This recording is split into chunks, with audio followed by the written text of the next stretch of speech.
Ladies and gentlemen, welcome to another edition of News Others Miss. Today is October 13th, and again, we're going to be talking about the interesting case of Mr. Eugene Yu. This is just going to be a teaser for now. The actual show is going to be at 10:30 tonight. I just want to give some of the people who may not be able to attend at 10:30 because they have got to put the kids to bed over. Just an example of how huge this case is and why every man, woman, and child above the age of 18 or 16, if you're a Democrat in some states, should be interested in this case. Earlier today, I got a call from a woman in Colorado, and I won't say her name. She's begging me not to use her name, but she told me how she started to dig into the election results in her county. After the election in November of 2020, and about July or August of last year, she gave me a ton of information. But the long and short of it was that she found some anomalies. She's 73. She was 73 at the time. And she was a honey badger. She wanted to do everything by the book. And she had been one of those that at the precinct that helps take the tally. And she described to me all the different procedures that are used and all the various steps. She gave people the benefit of the doubt and said, well, let's see if there actually was any fraud here. Now, her county was historically very red, and but surprisingly, the result came out with a high percentage of Democrats this time. This is not about red versus blue. That's not what Research Roadshow is about. We're completely off the left-right paradigm, Dem, non-Dem, GOP. In Europe, we don't. There are 14 different parties in every country. We're not about any particular party. This lady evidenced to me that something is fundamentally wrong in America. She, up until around August of last year, she tried to do everything right. Okay, to give to the people who are asking questions, in the media or in the public sphere. Was there any wrongdoing? She tried her best to ask the right questions, to say, how does this little iPad go from here to there, and what is taken out of this machine and put into that machine? She tried very hard to do everything by the book, and they came after her big time. They came after her ranch. They said, well, back in 2008, you had this tax IRS anomaly, and there's some truth there, because in 2008, she, like a lot of other people, times were a little hard there during that recession, 2008, and there were a lot of foreclosures, and her farm was at risk, so she might have, didn't say so, but she said that she might have got into a little bit of, cutting corners here and there on the tax return. I don't know that. I'm just saying that she risked her farm. They told her if she didn't keep quiet about these election results, she was going to pay dearly. Her husband is in critical health. They're in their upper, and she cannot afford to lose the income they have. So they told her, you better stay in your lane. Don't ask too many questions about this election, or your husband's medical care. You never know. Things happen. As Tyrone used to say, this is America. Certain things aren't supposed to happen in America. Here we have a case. This Eugene Yu case is big. Let me pull up another. Before we get into Harry's article, let me pull up another example of how we know that the Eugene Yu case is huge.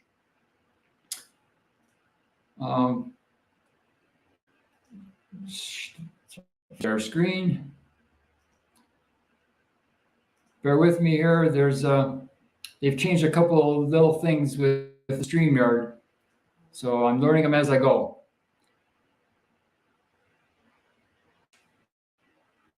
Okay, I'm not sure if that's showing or not.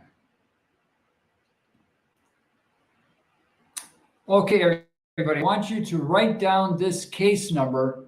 This is a big case number, 2:20 dash small c small v dash 01771 dash pp. When I went looking for this case number on Monday, I found 30 or 40 results. Now, when you put it into Google, and Google is just one of many search engines, but when you put it into Google, you should get at least 50 now, because a couple of days have passed and more people have seen the Eugene Yu case. But if you go into Google right now, you get one result, and that's on Patrick Byrne's website. And we know Patrick Byrne is compromised. So this case now has been, in less than 2 days, has been completely wiped from the internet. You cannot, and the reason I went to look for it was because I did and I'll show you it exists. Because a couple of days ago, I pulled up a whistleblower's testimony in the case, and the whistleblower had all the credentials to talk about the electronics and about the potential for spyware and everything else. So he went. I did a screenshot of the page with his testimony. At the bottom was the case number. So let's see if I can pull that one up. All right, just to remember the folder I put it in.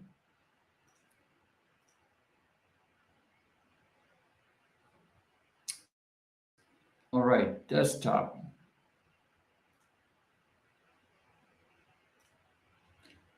Sorry, ladies and gentlemen. Again, the real show is coming at 10:30 tonight Eastern.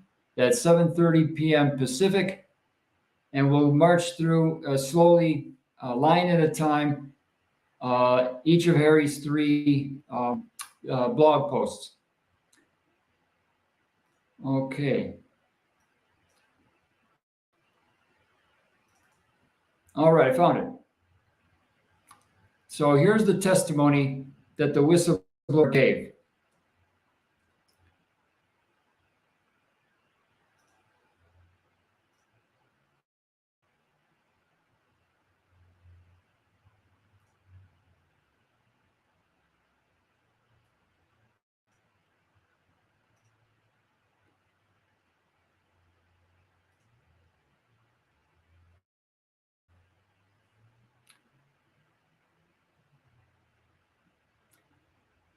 All right, so if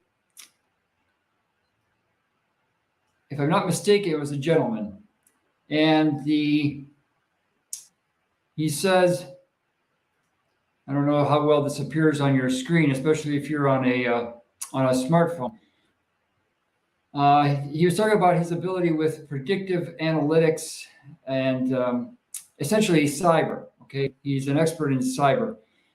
I have operational experience in sources and methods of implementing operations during elections, both CONUS and OCONUS. That means within the continental United States and outside the continental United States. I'm an amateur network tracer and cryptographer and have over 2 decades of mathematical modeling and pattern analysis. In my position from 1999 to 2014, I was responsible for delegating implementation via other contractors, subcontracting with U.S. or 9 Eyes agencies, identifying connectivity, networking, and subcontractors that would manage the micro operations. You can read the rest for yourself. Well, actually, you can't because you can't find it anywhere. Okay, so this person has the credentials to offer testimony in court. And at the bottom, I don't know if you can see it there, but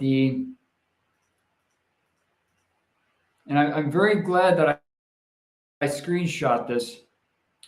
You see the case number, 2:20-CV-01771-PP. The fact that it's, I'm going to ask Harry the Greek tomorrow morning if he's been able to pull up the case, or at least these 37, this one submittal of 37 pages, because I think that this is fundamental. I really do. Okay, let's take a quick look at Harry's website for 5 minutes, and we'll really get into it on the 10:30 show. Again, if you're just tuned in, you're watching Research Roadshow. This is episode 7 of News Others Miss. All right, here we have, in one building in Michigan, I'm not sure if this is, I think this is in line, but don't quote me on that. This in this one building, the Innovation Center, we have this particular building opened up with only 5 or 6 clients, and one of them was Konnech. And the other main client was the Michigan State University Foundation. And so it gets into in this article, that's key because Michigan State is very tightly linked with Konnech and their affiliates on the voting solutions side. All right, title of Harry's blog is MSU in Lansing, Michigan is where China's servers are to rig the vote on November 8th. And mind you, are to official government sources or to the major NGOs or to the major newspapers such as the New York Times, Los Angeles Times, etc. Konnech, I'm not sure exactly how you pronounce it, is owned and run by a Chinese spy, Jianwei Yu, Eugene Yu. He is free on $1 million bond for misdemeanor, fugitive from justice. He appears in Los Angeles County Court on Friday, that's tomorrow, the 14th, to face an embezzlement charge. Yu appears in Bingham County Court in Mason, Michigan on October 25th. The criminal charges failed to appear on court records. How is this possible? Going back again to Tyrone's famous quote, "This is America. Certain things aren't supposed to happen in America." The fact that Harry the Greek, with something like between 35 and 40 years of experience as a court reporter, cannot find these critical information, that it's extremely rare that you not be able to see that someone's been arrested and charged, but that the public isn't allowed to have a right. The public cannot know what the charge was, what the case number was, or any of the pertinent information. This is unheard of.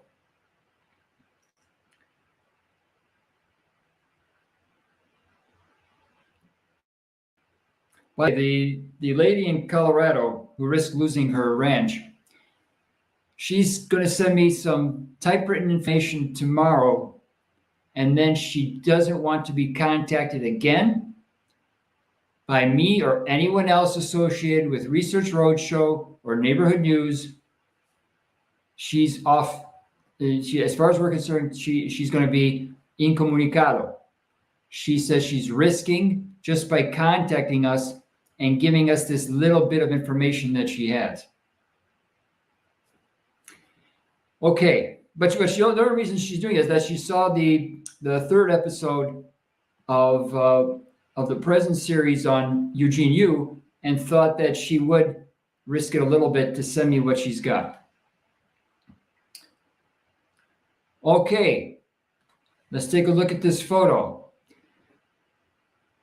Now, I've been dealing with innovation centers for over 22 years. I've been in at least 60 of them in Europe and a good 25 to 30 here in the States. I know how innovation centers work. They're more or less globalist centers for getting like-minded people under one roof so that they can work better together, stronger together. right? And they don't actually do real innovation. Okay, they often take the innovation from young college students. They steal it, or they trick them into giving it up. Anyway, 325 East Grand River Avenue in Lansing at the Innovation Center. These 18 people all work for either the foundation, the Michigan State University Foundation, or for Konnech, and they work together.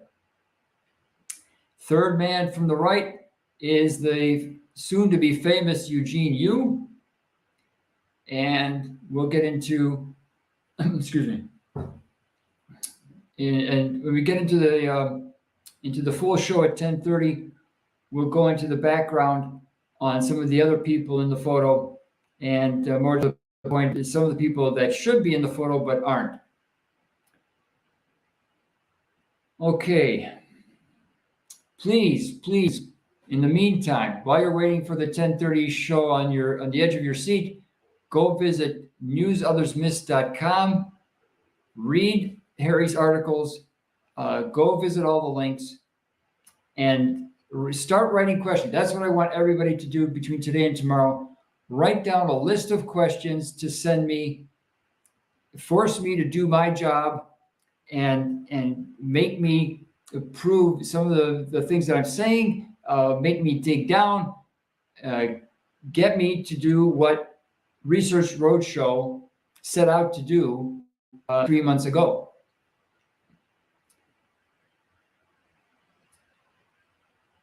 Okay, last point, and then we'll cut it off for now. The important information, the information that got Mr. Yu in trouble to begin with, was that he was using his systems to collect data on all the voters in at least Michigan and possibly in Nevada and New Jersey. He was taking that data and sending them to Canada or to another English-speaking country, it's Australia. And from there, the data on these American citizens and how they voted was sent to China. And like Chris, the IP hunter, often says, IP addresses don't lie. All right. With that, we'll get into it more again at 10:30 Eastern, 7:30 Pacific. See you then. Have a good dinner, everybody.